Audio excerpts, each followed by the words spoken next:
আপনার কি মনে আছে যে আপনি শেষবার কবে পরাজিত হয়েছেন? আপনার ভুল কবে হয়েছিল? আপনি কবে অসফল হয়েছিলেন, কবে পরাজিত হয়েছিলেন? মনে নেই?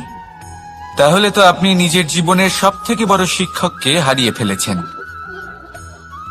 আপনার বিগত হার, পরাজয়, ভুল এটাই আপনার জীবনের প্রধান শিক্ষক আর প্রধান সহায়ক।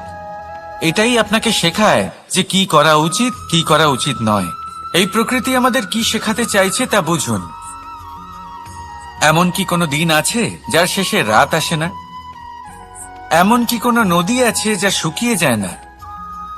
এমন কি কোনো বৃক্ষ আছে যার পাতা ঝরে না? এমনই তো হয়।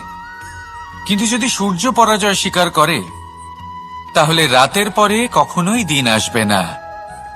যদি নদী হার মেনে নেয়, তাহলে সে আবার বর্ষা ঘটাতে কখনোই সাহায্য করতে পারবে না। যদি বৃক্ষ হার মেনে নেয়, তাহলে সে বসন্ত ঋতুতে না নতুন পাতার জন্ম দিতে পারবে, আর না গ্রীষ্মকালে ছায়া প্রদান করতে পারবে। যদি এরা সবাই হার মেনে নেয়, তাহলে ধরিত্রী তৃষ্ণার্ত থাকবে।